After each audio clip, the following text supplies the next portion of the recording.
Step into the mesmerizing world of China, a nation of breathtaking landscapes, ancient traditions, and a relentless spirit of innovation. From the historic streets of Beijing to the karst mountains in Guilin, the land of the dragon knows no bounds. In today's video, we will explore life from the perspective of someone born in China. Let us first discuss pregnancy in Chinese culture.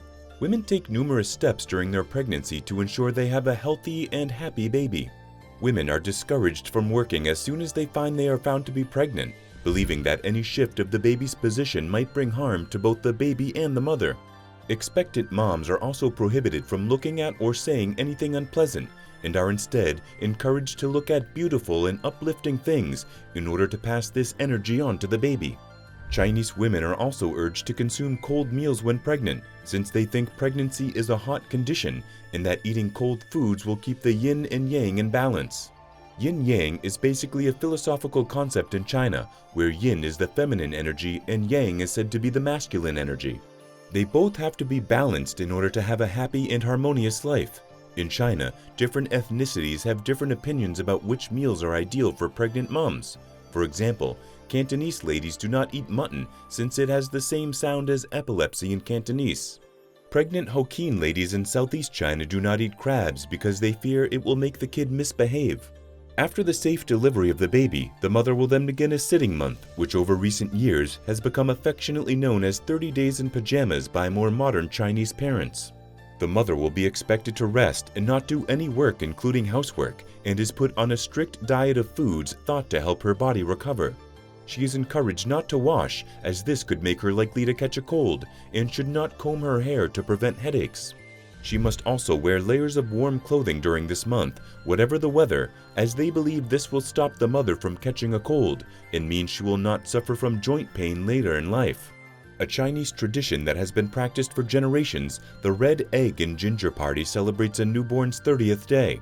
It is considered as a special day for the Chinese family because in the olden days, the mortality rate of babies in China was high, and infants who reached their 30th day were believed to have surpassed the danger stage. Traditionally, this is also the time that the baby is named and introduced to friends and other family. Previously, babies were also shaved in some places in China. Baby girls' hair is shaved in front of an image of mother, and the baby boys' is shaved in front of the ancestral table. Normally, parents would announce the birth of their child by sending vibrantly colored eggs to their friends and relatives. They would send an even number of eggs for a male child and an odd number of eggs for a female child. Ginger, on the other hand, is significant for the mother who, after a month, is slowly regaining her health and needs a boost in the right direction. Ginger, with pig's feet and vinegar, is made into a broth which the new mother drinks to regain her strength.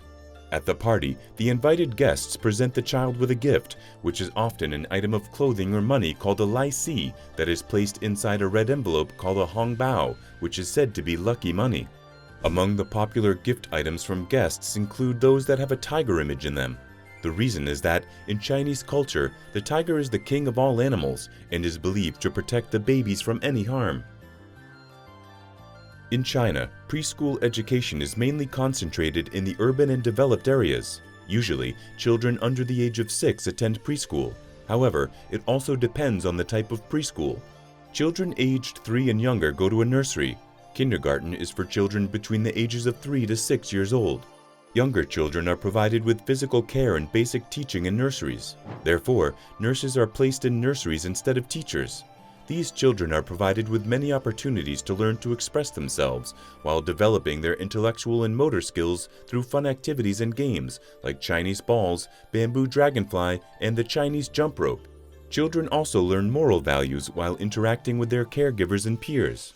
Most kindergartens in China adhere to a national curriculum which incorporates subjects such as languages, art, math, music, and many others. For instance, children learn to read and write the basic Chinese characters in pinyin, known as the phonetic romanization of the Chinese language. Preschool education is an important component of education in China. In urban areas, preschool education is mainly kindergartens of 1 to 3 years, while in rural, the aging, minority, remote, and poor areas, besides the normal preschool education, there are irregular education with various forms, such as children activity centers, game groups, mobile aid centers, and mobile service called Caravan. In China, primary school education is compulsory and it lasts 6 years. Children start schools at age 6, 7 in some areas. The language of instruction is Mandarin Chinese, with the exception of the primary schools that mainly admit ethnic minority students. Chinese checkers, badminton, flying kites, and Chinese yo-yo are some of the popular games among children in China. Festivals like Tin Hao, the goddess of the sea, are very popular among children, especially in the coastal areas, where temples dedicated to this deity will go all out with parades, lion dances, and festive celebrations. Junior, lower secondary education lasts 3 years following the completion of primary school. Kids often help their parents with the chores, but the most important chore is to study. Chinese children are known for studying very hard. This is because their parents want them to have a good life in the future, and they know that education can prepare them for a better job outside of the factories. Festivals like the Dragon Boat Festival are very popular among children of this age, where the dragon boat races, a long-standing tradition, are held throughout China on the 5th day of the 5th lunar month, around June in our calendar. It is a day full of excitement, with teams of rowers paddling in unison to the beat of pounding drums to the finish line.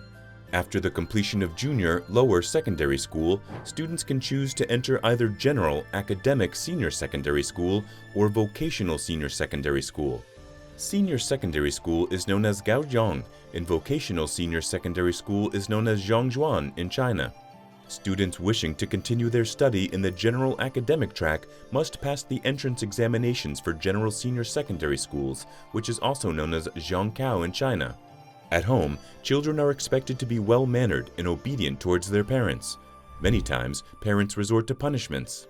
However, most teens are liberal-minded who want to have more freedom of choice when making decisions concerning their life.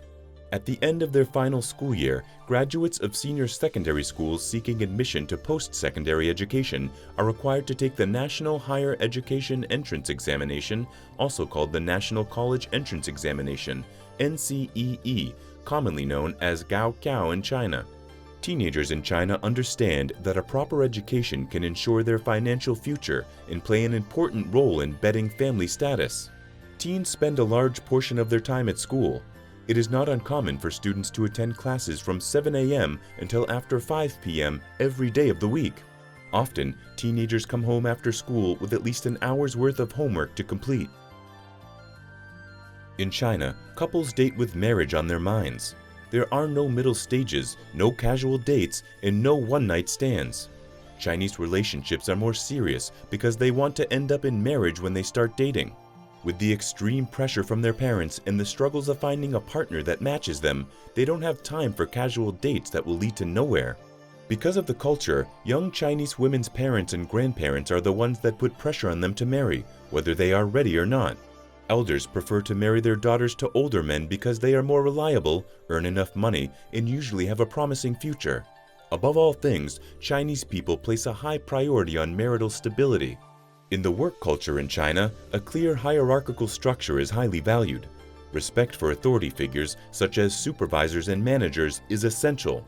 Employees are expected to follow instructions diligently, defer to their superiors' decisions, and address them with appropriate honorific titles.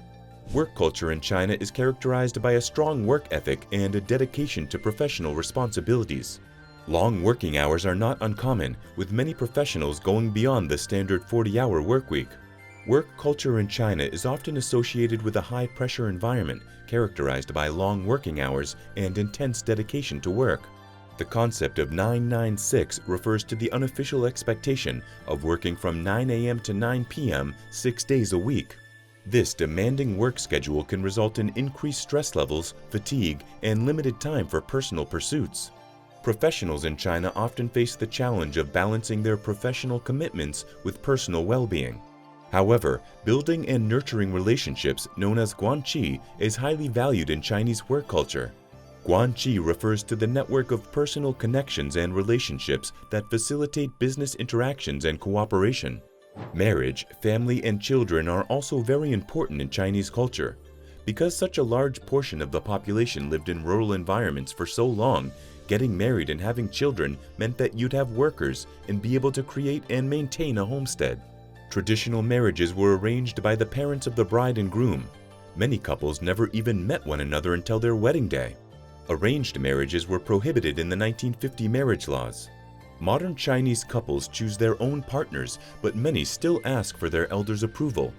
During a formal Chinese wedding proposal, the groom's family will present different gifts to announce the engagement, which is usually food and cakes. Both families send double happiness cakes to their relatives and friends, along with invitations. The bride's family provides a dowry list.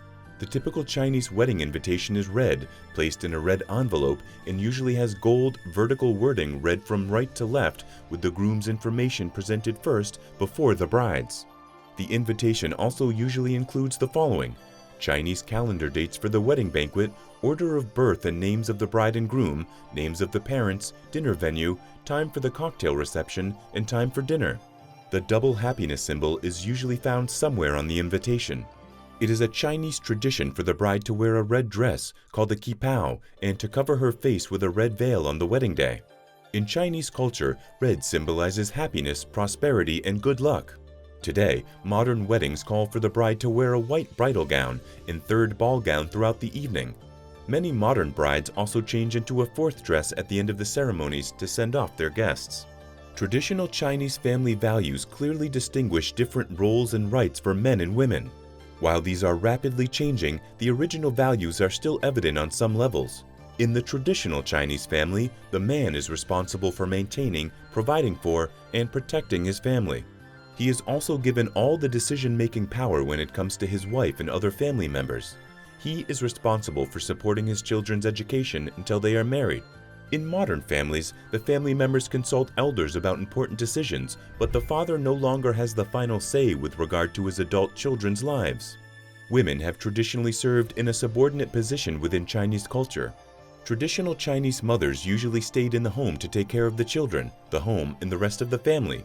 However, the role that women play within society is ever expanding. In traditional families, all children are expected to obey their parents without discussion, and parents could legally kill their children if they disobeyed them or refused to show unquestioning obedience. In modern China, both girls and boys are usually treated equally. However, many Chinese parents are strict since the choices of the children reflect on the parents. This comes back to the family being seen as a unit rather than individual people. In Chinese culture, elders are viewed as a source of wisdom and spirituality, and they are respected to the extent that questioning their authority is considered offensive. In both traditional and modern families, elders are respected, taken care of, and revered by the rest of the family. In traditional families, including those living in a rural environment, many households include 5 generations living together. Even in modern households, many grandparents live with their children and their kids. They typically play a large role in the raising of their grandchildren. When Chinese elders pass away, they are traditionally honored by ancestor altars in homes that feature candles, photographs, and their favorite items. People in China are full of life too, and have lots of fun ways to indulge in their free time. One of the most popular activities among Chinese adults and youth alike is karaoke, also known as KTV or karaoke television. In China, KTV rooms are very popular. At these venues, you can rent a room with karaoke equipment, drink popular beverages, eat, and have fun with friends. Many also love playing ping pong or table tennis in their spare time. A popular festival among the elderly in China is the Chinese Spring Festival, often regarded as the most important festival in the Chinese calendar. The Spring Festival celebrates the beginning of a new year on the traditional Chinese calendar, and over the 15 days, families come together to celebrate the new year and enjoy festive foods such as fish, dumplings, and niangao, a glutinous rice cake. Finally, let's talk about the most difficult part of life: death. In China, funerals tend to be carried out over 7 days. During this period, people may dress in subdued colors, including white, which is associated with death. A white banner may be hung above the door of the bereaved family's house. Before the funeral service, the grieving family might carry out shouling, the practice of keeping watch over the dead person. Loved ones will take turns to sit with the body at the family home, temple, or funeral parlor, while mourners may bring offerings of things like incense or food. This can last up to 7 days. During this period, it's traditional for mourners to offer money as a donation to the soul of the dead person. The money is offered in white envelopes and helps the family pay for the funeral. Then a ceremony is held where a eulogy is given and prayers recited. Derived from an ancient poem about human life and its connection to the environment, Feng Shui translates as wind water. In Chinese culture, a mourning period can last for 100 days, which is the length of time it may take for someone's soul to be reborn as another person. During that period, bereaved people might continue to wear grieving colors and might feel it inappropriate to go to celebratory occasions like weddings. At the end of the 100 days, a prayer ceremony is held to mark the dead person's passing into their new life. And that's a wrap. Let us know which country you'd want us to cover next. Don't forget to like and subscribe.